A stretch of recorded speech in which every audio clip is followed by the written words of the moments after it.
é entender o que é pecado. O que é pecado é errar o alvo. Todos nós erramos o alvo. Por isso nós precisamos de um Salvador. Segunda parte, transgressão. Eu só cometo transgressão quando exatamente eu erro. E veja só, a ideia de transgressão é quando eu ultrapasso uma linha. Olha, até aqui você pode vir, daqui para lá não. Então, se eu ultrapassei, eu transgredi. Existe a lei e existe o transgressor da lei. Então, eu vou ilustrar melhor. Eu estou no trânsito e lá tem uma placa de sinalização que diz que tem que ser 80 por hora. Só que eu estou a 120. Eu transgredi a lei. Portanto, o pecado é isso. É quando Deus diz, não pode fazer, e eu falo, eu vou fazer, porque para mim não dá nada. Pode dar alguma coisa para o Jonathan, mas para mim não dá. Eu sou mais esperto que ele, portanto, eu tomo os meus cuidados. E aí, então o que é transgressão? Transgressão é quando eu ultrapasso a linha do limite. Quando eu tenho um determinado limite e eu vou além, ou eu estendo aquele limite para me beneficiar. Então eu estou transgredindo para me dar bem. E veja que toda a humanidade sempre faz isso, quer dar um jeitinho. Não, porque comigo não vai dar nada. Porque eu sei o que eu estou fazendo, eu estou no controle, e aí já transgrediu a lei de Deus. Transgressão também está muito ligado aos mandamentos de Deus. E quando nós entendemos os mandamentos de Deus, nós erramos menos. Não é que não vamos sair, não sou mais pecador. Não, nós erramos menos. Por quê? Quais são os mandamentos de Deus? Honrar a Deus acima de todas as coisas. Amar a Deus acima de todas as coisas. E ao meu próximo como a mim mesmo. É um mandamento. Agora, olha como nós somos pecadores. Quem ama o próximo integralmente, 100%, o tempo todo? Nem marido e mulher não amam o outro 100%. Uma hora está irritado, não é? E fala, cala a boca, infeliz. Chega, acabou. Aí fica bicudo um pouquinho, né? Depois passa, volta ao normal. Transgrediu, pediu perdão, voltou, está tudo normal. Daqui a meia hora, de novo, eu não queria fazer isso. Mas aí Paulo vai dizer que quando nós estamos neste corpo que foi herdado pelo pecado, nessa natureza nossa pecaminosa, nós vamos transgredir o tempo todo.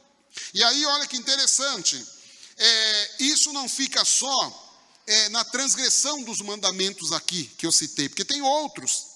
Não servirás a outros deuses, não se prostrarás a outros deuses. E aí, a transgressão vai, não matarás.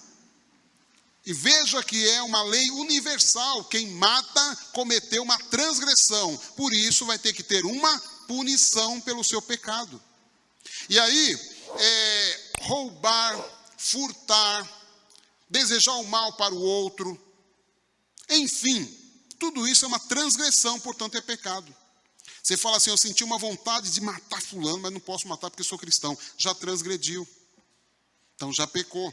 E aí, então eu tenho o pecado, que é errar o alvo, a transgressão, que é exatamente errar, no sentido de querer aumentar os limites, querer burlar alguma coisa para se favorecer. E aí, também não andar de acordo com os mandamentos de Deus. Então, você transgride. E a terceira situação é iniquidade. E aí, o que é iniquidade? Tudo aquilo que nós fazemos no nosso dia a dia, que nos dá prazer, que nós sabemos que é pecado, mas isso aqui só vai me prejudicar, ninguém tem nada a ver com isso, eu vou fazer porque eu gosto. Então, pecado, iniquidade. Por isso que vem a palavra iníquo, né, de iniquidade. Iniquidade também são pecados que nós nos acostumamos com ele. Iniquidade é um pecado, uma pequena coisa que eu faço porque já me acostumei, toda a minha família faz, nunca deu nada. Eu não vejo isso como pecado. Para mim não é pecado. E a gente vai perceber que toda a humanidade tem esse pensamento, já virou algo coletivo. E isso, imagina, Deus vai se importar com isso, uma coisa tão pequena, uma coisa que não tem nada a ver. E aí iniquidade é exatamente isso, é uma coisa pequena que vai me levar a uma maior. É uma coisa pequena que eu faço que vai tomando proporção. Porque a Bíblia diz que um abismo chama outro abismo. Então eu faço uma coisa pequena hoje, isso vai aumentando daqui um pouco. Querem ver? Eu quero matar fulano. É uma iniquidade. Não aconteceu ainda praticamente o pecado. É um pecado que está sendo evoluído. Eu vou te matar. E a pessoa não acredita. Eu quero matar você. Você está de brincadeira, isso não vai acontecer. E aí a pessoa vai alimentando aquela iniquidade, aquela coisa pequena, aquela coisa que só ele sabe e mais algumas pessoas, até o dia que ele vai de fato e mata a pessoa. Ele consumou o pecado, ele realizou aquela transgressão. Pensar em matar é uma iniquidade. Matar é uma transgressão da lei. Vocês estão entendendo a diferença? Então, iniquidade é só quando eu penso. Eis que a iniquidade fui formado. O salmista vai dizer. Então o salmista diz, olha, todos nós fomos formados a partir da iniquidade do pecado, né? Nós somos consumados pelo pecado, mas ele diz assim, olha, toda iniquidade é pecado, tudo bem. Mas quando ela vira transgressão, ela aumentou de tamanho. Então perceba que se eu vou, está dizendo lá na placa que eu tenho que ir a 80 por hora. Só que eu fui a 120, uma pessoa passou na minha frente, não deu tempo parar, não deu tempo desviar, atropelei a pessoa. Eu já vinha, eu estava a mais de 80, 80 era o limite, eu estava a 120, eu já tinha cometido uma iniquidade, já estava caminhando para a transgressão, até que a pessoa passou na minha frente e isso se realizou, se concretizou com a morte da pessoa, e eu estava totalmente errado porque eu estava a 120.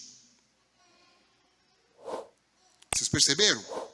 Ah, mas se você tivesse a 80, você poderia matar? Não, porque seria uma iniquidade e também uma transgressão, porque eu matei. Então aqui, o que eu quero mostrar com isso é, todos nós pecamos. Não tem para onde fugir. Por isso que a gente precisa o tempo todo pedir perdão a Deus. Por isso que a oração do Pai Nosso vai nos ensinar a pedir perdão. Não é? Perdoa as nossas dívidas, assim como nós perdoamos aos nossos devedores. Quem não deve? E aí vem outro texto que diz, você não deve dever nada a ninguém, a não ser o amor. Quem não deve? Quem nunca comprou a prestação? Então percebe, nós sempre estamos diante de uma situação que se não for a graça do Senhor, perdeu tudo. Não somos nada, não vamos para o céu. Vamos ser condenados porque somos pecadores. Então a iniquidade é isso. Depois nós temos a iniquidade como herança espiritual. Nós herdamos de Adão, de Eva, lá do Éden, o pecado original. Então não tem como fugir disso. Está no nosso DNA que somos pecadores. Não tem como fugir. Depois, a violência, a prostituição e os vícios também são herança de iniquidade. Por exemplo, uma família que tem um histórico violento, pai violento, mãe violenta, irmãos, filhos, todo mundo violento, aí uma criança que nasce naquela família de violência, ela vai desenvolver toda aquela personalidade, aquele caráter, ela vai caminhar naquele, tudo para ela, a violência para ela, para que vocês entendam o que é iniquidade, vai ser uma coisa normal, natural. O meu avô é assim, meu pai é assim, meu irmão é assim, todo mundo é assim, e aquilo vai como se fosse natural, mas não é. Mas é porque a violência, que é iniquidade, que é um pecado, está estabelecido já naquela família. Então eles não conseguem enxergar que isso é errado. Vocês perceberam? Então iniquidade é algo que vai se perpetuando, vai andando, vai se movimentando de acordo com a minha história. Por isso que eu tenho que pedir a graça do Senhor, me aproximar de Deus, me converter de verdade, para que isso seja quebrado, essa maldição precisa ser quebrada, esse pecado, Ah, então agora quebrou, você não vai mais praticar iniquidade? Vou, mas não mais esta, porque eu vou ter os olhos abertos, e aí eu vou começar a lidar com isso, pedindo perdão e enxergando o meu pecado.